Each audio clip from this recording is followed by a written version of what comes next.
बिस्मिल्लाहिर्रहमानिर्रहीम। अस्सलाम वालेकुम नाज़रीन, उम्मीद है आप सब लोग खैर खैरियत से होंगे। जैसा कि आपको पता है कि भारत और चीन का तनाज़ा चल रहा है और इस वक्त एक अजीब कन्फ्यूजन की सिचुएशन है। या तो हम हमारा दिल और हमारी ख्वाहिशात उसको कबूल करने के लिए तैयार नहीं है, या दोनों तरफ हो इस तरह रहा है कि इंडियंस बगलें बजा रहे हैं कि वाह जी वाह, हमने चीन को पीछे जाने पर मजबूर कर दिया, मोदी जी छा गए, मोदी जी की पॉलिसी ने कमाल कर दिया, जनाब अजीत डोभाल ने फ़ोन खड़काया और फौरी तौर पर वो लोग पीछे चले गए।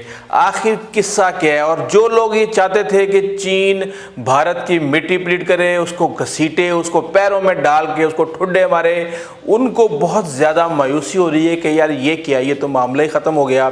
आज की इस वीडियो को अगर आप सुनेंगे तो आपको समझ आ जाएगी कि असल में सिचुएशन क्या चल रही है। चाइना की 2 स्टेप फॉरवर्ड 1 स्टेप बैक की जो पॉलिसी है वो क्या है, और इस वक्त अगले आने वाले दिनों में क्या सूरत हाल होने जा रही है। हुआ दरअसल ये है, इससे पहले कि मैं आपको ये सारी डिटेल बताऊं, मैं आपको थोड़ा सा मोदी जी का जिक्र कर दूं कि मोदी जी ने आज दलाई लामा को उनकी सालगिरह की मुबारकबाद नहीं दी। वो हर लीडर को, चाहे वो अपोजिशन का हो, चाहे कोई भी हो, चाहे वो कोई वर्ल्ड का कोई और किसी और मुल्क का जो वज़ीर आज़म हो, उसको ट्विटर के ऊपर मुबारकबाद जरूर देते हैं कि जनाब आपको जन्मदिन बहुत बहुत मुबारक हो। और दलाई लामा जैसी शख्सियत को उन्होंने मुबारकबाद नहीं दी। क्या वो डर रहे हैं इस वक्त कि वो किसी भी सूरत, किसी भी लिहाज से चीन को नाराज़ ना करें? चीन को इस वक्त वो हर हाल में खुश रखना चाहते हैं।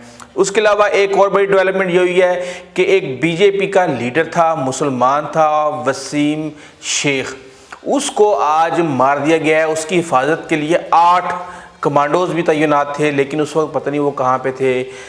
अब ऐलान कर दिया गया है कि जो भी, चाहे वो बीजेपी का झंडा उठाएगा, चाहे वो गलत किस्म का डोमिसाइल लेगा, उसका यही इंजाम किया जाएगा। यानी कि कश्मीरी इस वक्त किसी भी सूरत ये कबूल करने के लिए तैयार नहीं है कि उनके मुल्क में जो पॉपुलेशन की जो डेमोग्राफिक जो हकीकत है उसको तब्दील किया जाए। वापस आते हैं कि क्या चीन वापस चला गया है, चीन ने पसपाई इख्तियार कर ली है, आखिर हुआ क्या है?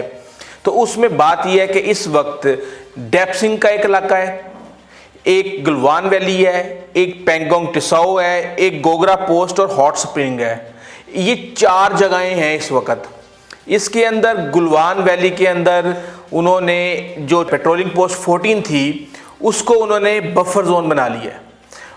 ये क्लेम था भारत का कि ये पोस्ट 14 और उससे आगे तक हम पेट्रोलिंग कर सकते हैं, और इसी बदमाशी की वजह से उनके 20 फौजी भी मारे गए थे कि चाइनीज़ वहाँ पे कैंप लगा के बैठे थे और ये वहाँ पे पेट्रोल करने पहुँच गए। जब उनको मना किया गया तो वहाँ पे लड़ाई हो गई।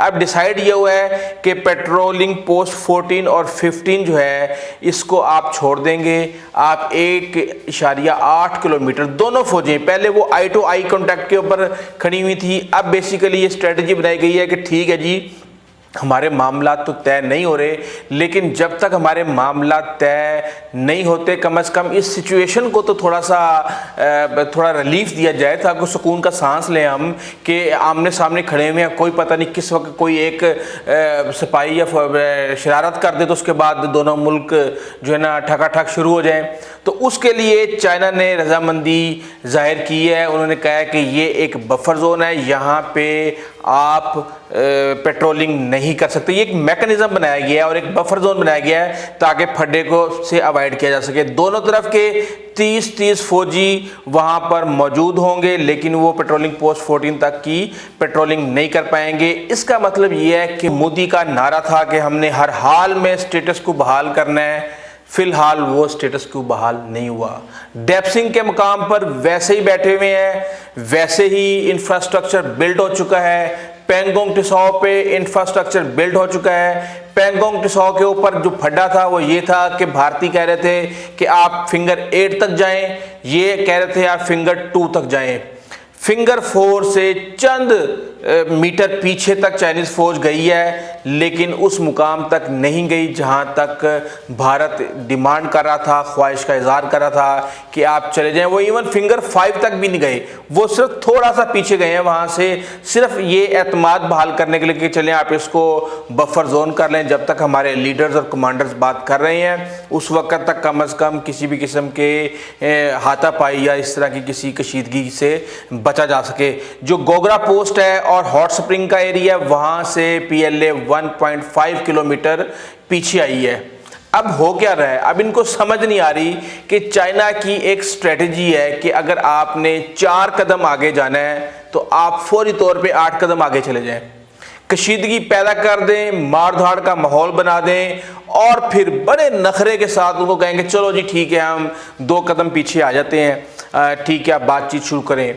अभी भी वो 6 कदम आगे है, 6 कदम आगे है, वो भारत की उस जगह पे है जिसको वो क्लेम करते आ रहे हैं, जो मुतनाज़ है, लेकिन चाइनीज़ वहाँ पर अपने टेंट्स लगाकर बैठे हुए हैं और दोनों तरफ की जो फौजें हैं वो बॉर्डर पे लगी हुई हैं, वो लगी रहेंगी क्योंकि दोनों फौजों के दरमियान इंतहाई मिसट्रस्ट पाया जाता है, कोई भी किसी दूसरे के ऊपर यकीन करने के लिए तैयार नहीं है। बेसिकली ये एक स्टेप था प्रोसेस ऑफ वेरिफिकेशन का कि ठीक है जी 1-1 किलोमीटर आप पीछे जाएं, उसके बाद हम आगे मुदाखलात जो अपने हमारे मामले आते हैं उनको चलाएंगे। लेकिन कहीं पे भी अगर कोई एक पार्टी डिफॉल्ट करती है तो ये जो सारे का सारा जो प्रोसेस है ये फ्रीज हो जाएगा, वहीं आ जाएगा जहां से ये शुरू हुआ है। और जो असल इम्तिहान है वो आके शुरू होगा इनका डेप्सिंग के ऊपर और पेंगोंग टिसाओ के ऊपर। डेप्सिंग के ऊपर वो ये आपको हम कई दफ़ा बता चुके हैं कि ये दौलत बेग ओल्दाई से तकरीबन 30 किलोमीटर के फासले पे है और क्राक्रम जो है वहाँ से तकरीबन जो दौलत बेग ओल्दाई का जो फ्लाइंग जो डिस्टेंस है वो तकरीबन 8 किलोमीटर का है। तो इसलिए यहाँ पे चाइना को ख़तरा है कि किसी भी तरीके से भारत अमेरिका के साथ मिलके उसके लिए मुश्किलात पैदा कर सकता है। वो वहाँ पे बैठा हुआ है, वहाँ से वो 1 इंच भी पीछे नहीं हुआ, उसने इंफ्रास्ट्रक्चर भी बिल्ड किया हुआ है। जब बात होगी डेप्सिंग से पीछे जाने की और उसी जगह तक जाने की जहाँ पे इससे पहले थे तो क्या मामला होंगे।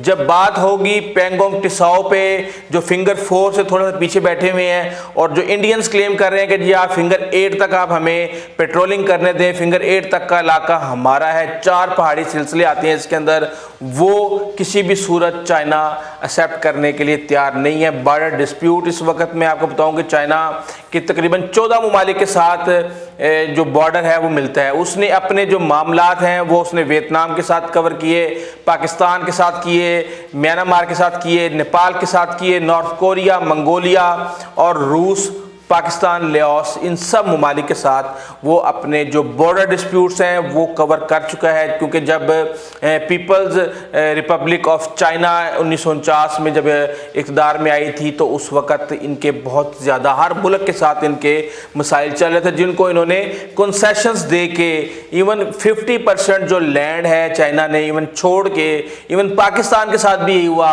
इंडियन मैप्स ये शो करते हैं कि जी हमने गिफ्ट कर दिया चाइना को एरिया, जबकि हकीकत ये है कि पाकिस्तान ने चीन को सलामती कौंसिल का परमानेंट मेंबर बनने के लिए वोट दिया था, उसको हेल्प की थी। उसके बदले में चाइना ने पाकिस्तान को काफ़ी इलाका जो वो क्लेम करता था उससे रिलीफ दे दिया था उसने।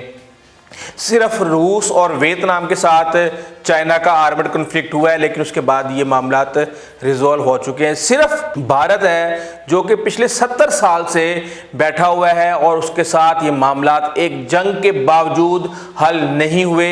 इसका मतलब ये है कि चाइना इस वक्त चाहता है कि मामलात को हल करें, लेकिन ये मामला इतना ज़्यादा कॉम्प्लेक्स है कि इसके जल्दी हल होने के कोई चांसेस नहीं है। और जहाँ तक फ़ौजों की बात है, मैं आपको अपनी अगली वीडियो में बताऊंगा कि जो इंडियन आर्मी की जो एयरफोर्स है उसने अपने 60% जो उसका जो वेपन्स हैं, जो उसके फाइटर जेट्स हैं, उन्होंने उस इलाके में जम्मू कश्मीर में और श्रीनगर एयरबेस में और सारे लद्दाख और इर्द गिर्द के इलाकों में इकट्ठे कर लिए हैं। लेकिन चाइनीज़, आपको पता है चाइनीज़ खुद नहीं बोलते, चाइनीज़ बोलते हैं उनके इंस्टीट्यूशंस बोलते हैं, उनके जो पीस माउथ न्यूज़पेपर्स हैं वो बोलते हैं, वो कहते हैं कि ये چائنا یہ ہمارے لیے مسئلہ نہیں ہے. اگر چائنا یہ سمجھتا ہے نا کہ اتنا زیادہ اسلحہ اکٹھا کرنے کے بعد وہ نیگوسیشن ٹیبل کے اوپر ہم سے کوئی فیل گڈ کروا کے ریلیکسیشن لے سکتا ہے, آپ اس کے بارے میں سوچیں بھی مت.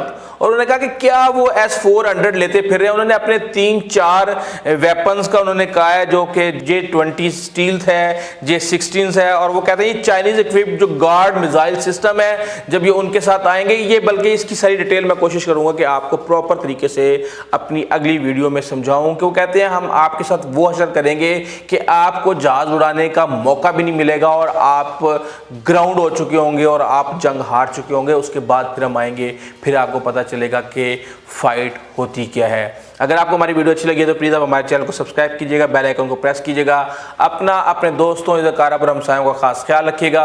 آئندہ تک کے لیے اجازت دیجیے. اللہ حافظ.